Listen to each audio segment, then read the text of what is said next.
Allez, bonjour à tous, bienvenue pour une nouvelle vidéo et cette fois-ci donc sur la plateforme Realty. Donc aujourd'hui, nous avons trois tokens d'affacturage. Donc la collecte commencera donc à 17 h donc heure française.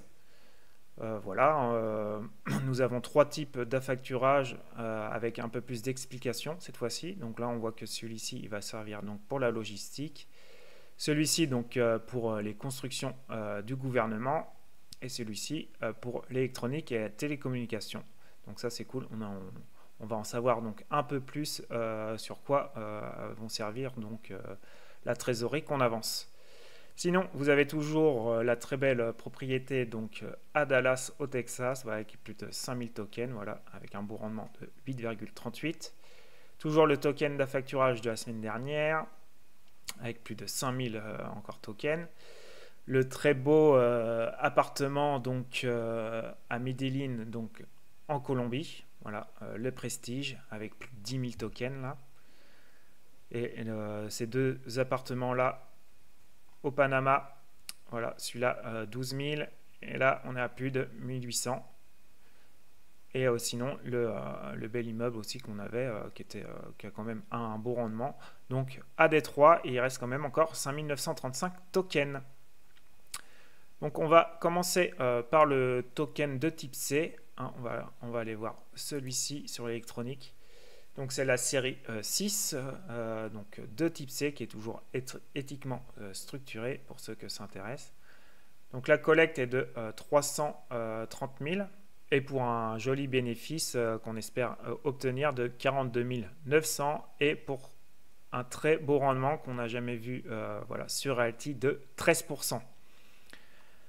Le début de la facturage donc commencera le 15 août 2025. Le prix des jetons est de 50 $ et on espère donc obtenir 6,50 $ par an par jeton.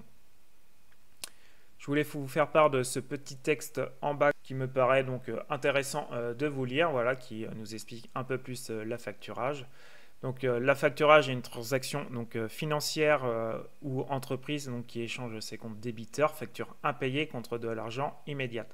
Donc, au lieu d'attendre 30 à 80 jours pour recevoir donc, les paiements des clients, les entreprises vendent ces factures à un facteur avec une légère réduction, recevant généralement environ 95% de la valeur initiale. Le facteur perçoit ensuite le paiement intégral à l'échéance, gagnant la différence en tant que profit.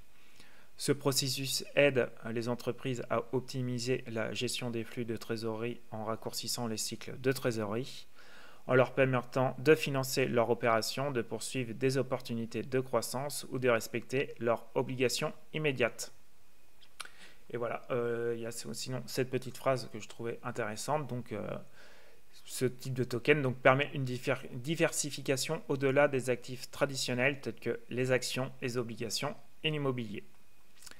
Et aussi une phrase importante ici, donc voilà, ce type de token est de nature forcément hautement spéculative, qui impliquent un haut degré de risque et ne doivent pas être donc achetés par des personnes qui ne peuvent pas donc se permettre de perdre la totalité de leur investissement. Rien ne garantit que les objectifs commerciaux des compagnies seront atteints. Donc voilà, à bien prendre en compte le degré de risque. Donc sinon ici on a un petit texte donc qui nous explique un peu plus ce type de facture sur l'électronique et la télécommunication. Donc j'ai fait un petit résumé, voilà, histoire que ce soit un peu plus digeste. Donc le commerce au Panama génère plus de 4 milliards de dollars par an. Près de 65% des ventes se font dans la capitale. Donc l'économie est en dollars US, donc pas de risque de taux de change, hein. Le Panama a le revenu le plus élevé d'Amérique centrale. Donc le fonctionnement du secteur, les importateurs sont souvent à la fois grossistes et détaillants. Donc la zone franche de Colón est un énorme centre logistique, près de 29 milliards par an. Les entreprises doivent avancer leur argent pour acheter les stocks avant d'être payés. Le e-commerce rallonge les délais de paiement. Et pendant les fêtes, les ventes triplent. Il faut plus de trésorerie. Donc l'affacturage, c'est une vraie solution. Le marché de l'affacturage pèse près de 1 milliard par an, en croissance de 10 à 20%. Très utilisé donc, pour compenser les retards de paiement, surtout avec l'État. Donc demande soutenue grâce à la position stratégique du Panama en Amérique centrale. Donc à retenir, besoin constant de financement à cause de stock et de délai de paiement. La facturage en forte croissance portée par le e-commerce et le commerce régional. Donc opportunité solide dans plusieurs secteurs, mode alimentaire, auto et télécom. Donc merci à Realty pour un peu d'avoir plus d'explications sur en quoi va consister donc notre trésorerie qu'on avance pour ce type de token d'affacturage. Donc allons voir maintenant le deuxième token, donc du coup c'est la série 5. Un token de type B, donc pareil éthiquement structuré. Donc là c'est pour la construction dans le gouvernement. Donc pareil, la collecte est de 330 000 $. Donc le bénéfice attendu est de 41 250. Pour un très beau rendement d'un token de type B quand même de 12,5%. Donc on est habitué à 12%, donc on n'a rien contre d'avoir 0,5 en plus. Le début de la facturage commence toujours le 15 août 2025. Le token 50 $. Et là, donc on espère avoir 6,25 $ par token par an. Donc, petit résumé aussi de ce texte qui concerne donc les factures de construction donc, au Panama pour le gouvernement. Donc, le marché de la construction publique pèse près de 21,6 milliards de dollars en forte croissance. Gros projet donc en cours, chemin de fer Panama-David, routes, hôpitaux, centres d'oncologie. Donc le gouvernement paye que 20% en avance, donc les entreprises doivent financer 80% elles-mêmes. Pression sur la trésorerie, paiement lent, souvent entre 60 et 120 jours après facturation. Beaucoup de paperasse et de validation à plusieurs niveaux. Changement récent, contrat plus rigide, moins de flexibilité budgétaire. Pourquoi l'affacturage est utile ici? Le gouvernement est fiable, donc faible risque d'impayé. Paiement prévisible, bien que long. Plateforme publique Panama Compra, donc transparence et appel d'offres clair.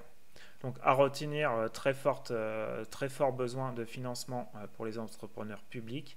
Affacturage bien adapté à ce secteur avec un gros potentiel de croissance. Opportunité solide sur les grands projets en cours. Donc voilà, ce que j'aime bien, c'est que là quand même on passe donc par le gouvernement.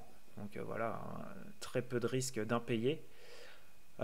Surtout pour un beau rendement de 12,5%. Donc j'aime bien en tout cas ce token précisément. Et allons voir maintenant le dernier. Donc là c'est la série 4. Pareil, type B, éthiquement structuré toujours. La collecte idem de 330 000.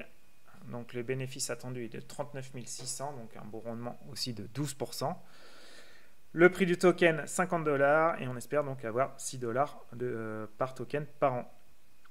Et du coup, là, on arrive donc sur la logistique portuaire. Donc pareil, j'ai fait un petit résumé. Donc c'est un secteur clé de l'économie panaméenne, près de 80% du PIB quand même. Donc l'activité, c'est 2,5 milliards de dollars par an, donc via le canal, les ports, les fret, les entrepôts logistiques. Au Panama, donc c'est un carrefour mondial pour le transport maritime et logistique. Donc, les problèmes de trésorerie, paiement reçu très tardivement, entre 30 et 180 jours, dépenses lourdes à l'avance, carburant, salaire, matériel, entrepôt, forte pression sur la trésorerie et des transports logisticiens. Donc pourquoi la facturage ici? Le volume de factures est énorme, le secteur est capitalistique et tourne à plein régime. Banques et sociétés d'affacturage bien présente, marché encadré. Donc, à retenir, besoin élevé et constante d'affacturage dans la logistique, secteur structuré, stratégique et en croissance. Le Panama offre un écosystème idéal pour financer l'activité logistique via l'affacturage. Donc merci à Realty pour ces explications supplémentaires. Voilà, c'est important de savoir en quoi va servir notre argent qu'on investit. Donc voilà, vous dites-moi en commentaire si vous allez investir ou pas sur ces projets, si oui, sur lequel ou sur lesquels, j'aimerais bien le savoir en tout cas. Moi perso, voilà, pour me diversifier, je pense mettre, et pour aussi bien suivre les projets, en mettre un peu sur chaque. Voilà, pas grand chose, un ou deux tokens, l'histoire de sortir un peu de l'immobilier et de Détroit, voilà, diversifier mon portefeuille Realty. Voilà, sinon, si vous n'êtes toujours pas inscrit sur Alti, donc pensez à passer par mon lien en description ou en commentaire épinglé. Aussi, pour soutenir la vidéo et voilà, booster un peu YouTube, pensez à liker, voilà, ça prend 2 secondes, à vous abonner si c'est toujours pas fait, à commenter, à partager, voilà, faites le maximum. Et voilà, je vous dis à de prochaines vidéos. Ciao, ciao.